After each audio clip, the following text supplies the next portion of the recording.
తీవ్రస్థాయిలో గొడవలు విభేదాలు జరిగినాయి. ప్రస్తుతం తెలుగుదేశం పార్టీ నేతలు మాజీ మంత్రి పుల్లారావు జిల్లా ఎస్పీని కలిశారు. సార్ చెప్పండి, నిన్న జరిగిన గొడవలను ఏ రకంగా తీసుకోవాలి? ఇప్పుడు నిన్న జరిగిన గొడవలు అనేటువంటిది వాళ్ళకు ఓటమి అర్థమైపోయినాకనే రెచ్చిపోయారు, రాళ్లు పెట్టుకున్నారు, కర్రలు పెట్టుకున్నారు, దాడులు చేశారు. వీటన్నిటికి కూడా కారణం ఏంటంటే గతంలో వైసీపీ ప్రభుత్వంలో ఎమ్మెల్యే మంత్రులు చెప్పినటువంటి సిఐ ఎస్ఐలు ఉండటం వలన దీనికి ప్రధాన కారణం వాళ్ళ మెతక వైఖరి నిన్న స్పష్టంగా కనపడింది. నిన్న పల్నాడు జిల్లాలో అల్లర్లకు కారణం ఏంటి? వాళ్ళ 7 అపాయింట్ చేసిన సిఐలు ఎస్ఐలు ఉండటమే, ఆ స్టాఫే ఉండటం ప్రధాన కారణం. వాళ్ళు మెతక వైఖరి అవలంబించడం వల్లనే ఈ గొడవలకు కారణం. రాళ్ళు పెట్టుకున్నా, కర్రలు పెట్టుకున్నా ఎక్కడ కఠిన చర్యలు లేవు. ఎక్కడైతే ఆ దాడులకు పాల్పడినటువంటి వారు ఉన్నారో వారిని కఠినంగా కనుక అరెస్ట్ చేసి ఉంటే ఈ జరిగి ఉండేవి కావు. పోస్టింగ్లు వాళ్ళు ఇప్పించారు కాబట్టి సిఐలు ఎస్ఐలు ఇవంతా కూడా పక్షపాతంగా వ్యవహరించారు. ఒక్క ఎస్పీ తప్ప ఎన్నికల కమిషన్ పరిధిలో అపాయింట్ చేసినటువంటి వారు జిల్లా యంత్రాంగం మొత్తం జగన్మోహన్ రెడ్డి ప్రభుత్వంలో ఇక్కడ ఉన్నటువంటి ఎమ్మెల్యేలు మంత్రులు అపాయింట్ చేసినటువంటి వారు.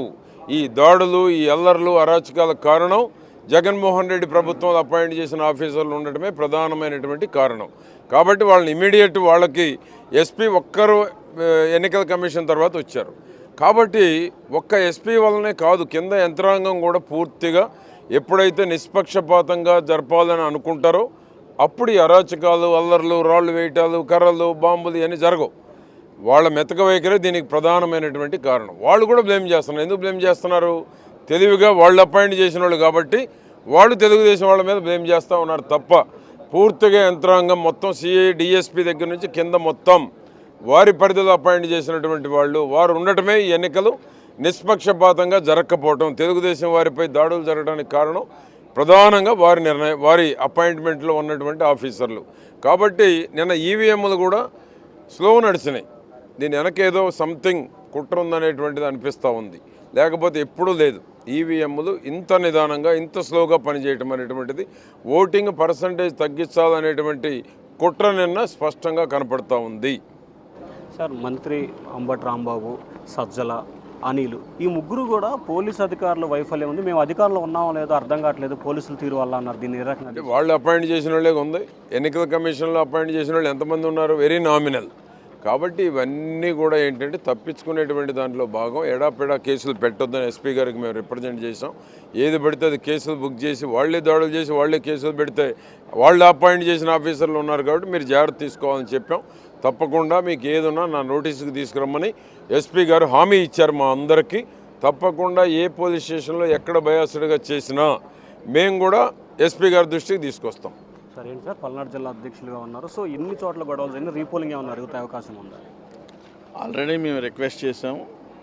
ఇప్పుడు ఎస్పీ గారిని కూడా కలిసాం. నిన్న జరిగిన సంఘటనలన్నింటినీ పొందుపరిచిపోయి ఒక రిప్రజెంటేషన్ కూడా ఇవ్వడం కూడా జరిగింది. అదేవిధంగా మా నాయకులకి రక్షణ కూడా కల్పించాల్సిన బాధ్యత అధికారుల మీద ఉందనే ఉద్దేశంతో కూడా చెప్పడం జరిగింది. దానికి సానుకూలంగా స్పందించి వారు కూడా కొన్ని సూచనలు ఇచ్చారు. తప్పనిసరిగా ఎప్పుడు కావాలంటే అప్పుడు ఫోన్ చేయమని కూడా చెప్పడం కూడా జరిగింది.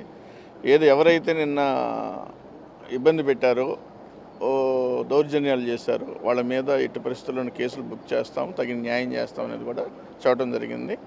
తప్పనిసరిగా న్యాయం చేస్తారని కూడా మేము ఆశిస్తున్నాం. సార్, మీ పరిధిలో పల్నాడులో ఎన్ని సీట్లు టీడీపీ గెలవబోతుంది? సో 7కి 7 గెలుస్తున్నాం. దాని గురించి ఆలోచించాల్సిన అవసరం లేదు. అదే ఈరోజు జరుగుతున్న దానికి కారణం ఓడిపోతామన్న భయంతో చేసిన ఇవే తప్పితే వాళ్ళు గెలుస్తాం అనుకున్నప్పుడు ఇవన్నీ రాదు కదా.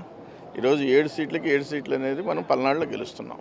సో ఇది మొత్తం మీద చూసుకుంటే కావాలనే వైఎస్ఆర్సీపీ వాళ్ళు అపాయింట్మెంట్ చేసిన సిఐ డిఎస్పీలో ఉన్నారు. వారే దాడులు చేయించుకొని అలాగే పోలింగ్కు సంబంధించి ఈవీఎంలు ఏదైతే ఉన్నాయో ఒక్కొక్క ఈవీఎంలో ఓటేసిన తర్వాత చాలా ఎక్కువ టైం తీసుకుంది. ఖచ్చితంగా ఏదైతే తెలుగుదేశం పార్టీకి వస్తున్న ఓటు బ్యాంకు శాతాన్ని తగ్గించేందుకు కుట్ర చేశారు. అలాగే నిన్న జరిగిన దాడులకు సంబంధించి కర్త కర్మక్రియ వైసీపీ అని చెప్పి కూడా టీడీపీ నేతలు అయితే ఆరోపిస్తున్నారు. రీపోలింగ్ జరగాలని చెప్పి కూడా తాము కోరాము. మరి ఎన్నికల సంఘం ఎటువంటి నిర్ణయం తీసుకుంటుందని చెప్పి కూడా మాజీ మంత్రి పత్తిపాటి పుల్లారావు ఉన్నారు. Vote studio. For more videos like this, subscribe Big TV channel.